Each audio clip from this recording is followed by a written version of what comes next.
ಓಂ ಶ್ರೀ ಗುರುಭ್ಯೋ ನಮಃ. ಹರಿ ಓಂ. ಒಮ್ಮೆ ಓರ್ವ ಸನ್ಯಾಸಿ ಶಿಷ್ಯರು ಶ್ರೀಮಾತೆಯವರನ್ನು, ಅಮ್ಮ, ಜೀವನದ ಗುರಿ ಏನು ಎಂದು ಪ್ರಶ್ನಿಸುತ್ತಾರೆ. ಶ್ರೀಮಾತೆಯವರು ಉತ್ತರಿಸುತ್ತಾರೆ, ಭಗವಂತನನ್ನು ಕಾಣುವುದು, ಅವನ ಚಿಂತನೆಯಲ್ಲೇ ಮುಳುಗಿರುವುದು. ನೀವೆಲ್ಲ ಸನ್ಯಾಸಿಗಳು, ಭಗವಂತನಿಗೆ ಸೇರಿದವರು. ಇಹದಲ್ಲೂ ಪರದಲ್ಲೂ ನಿಮ್ಮ ಯೋಗಕ್ಷೇಮವನ್ನು ಆತನೇ ನೋಡಿಕೊಳ್ಳುತ್ತಾನೆ. ನೀವು ಚಿಂತಿಸಬೇಕಾದ್ದೇನಿದೆ? ಯಾವಾಗಲೂ ಧ್ಯಾನ ಮಾಡುತ್ತಿರಲು ಸಾಧ್ಯವೇ? ಕೆಲವೊಮ್ಮೆ ಕೆಲಸ ಮಾಡಿ, ಉಳಿದ ಸಮಯದಲ್ಲಿ ಧ್ಯಾನ ಮಾಡಿ. ಯಾವುದು ಶಾಶ್ವತ, ಯಾವುದು ಅಶಾಶ್ವತ ಎಂಬುದರ ಬಗ್ಗೆ ಯಾವಾಗಲೂ ವಿಚಾರ ಮಾಡುತ್ತೀರಿ. ಶ್ರೀಮಾತೆಯವರು ಇಲ್ಲಿ ಮನುಷ್ಯ ಜೀವನದ ಗುರಿ ಭಗವಂತನ ಸಾಕ್ಷಾತ್ಕಾರ. ನಾವು ಅವನ ಚಿಂತನೆಯಲ್ಲೇ ಹೆಚ್ಚಿನ ಸಮಯವನ್ನು ಕಳೆಯಬೇಕು. ಸನ್ಯಾಸಿಗಳೆಲ್ಲ ಭಗವಂತನಿಗೆ ಸೇರಿದವರು. ಅವರ ಇಹಪರಗಳ ಜವಾಬ್ದಾರಿಯನ್ನು ಭಗವಂತನೇ ನೋಡಿಕೊಳ್ಳುತ್ತಾನೆ.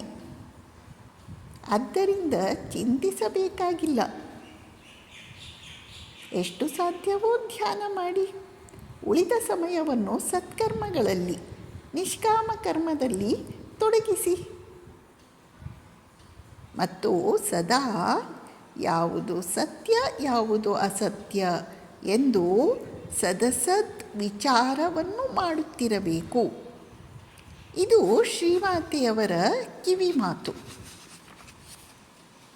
ಇನ್ನೊಮ್ಮೆ ಋಷಿಕೇಶದಲ್ಲಿ ಸಾಧನೆಯಲ್ಲಿ ತೊಡಗಿದ್ದ ಸನ್ಯಾಸಿಯೊಬ್ಬರು ಶ್ರೀಮಾತೆಯವರಿಗೆ ಪತ್ರದಲ್ಲಿ, ಅಮ್ಮ, ಸಕಾಲ ಬಂದಾಗ ನಾನು ಶ್ರೀರಾಮಕೃಷ್ಣರನ್ನು ದರ್ಶಿಸುವುದಾಗಿ ನೀವು ಹೇಳಿದ್ದೀರಿ.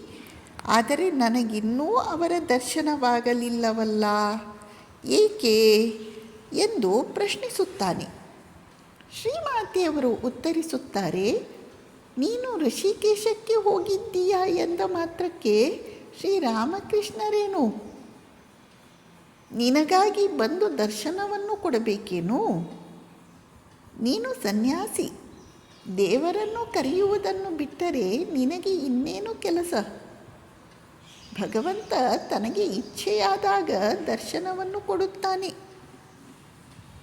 ಶ್ರೀಮಾತೆಯವರ ಮಾತಿನ ತಾತ್ಪರ್ಯ, ನಾವು ಭಗವಂತನನ್ನು ದರ್ಶನ ಕೊಡುವಂಥ ಹಠ ಮಾಡಲಿಕ್ಕಾಗಲ್ಲ.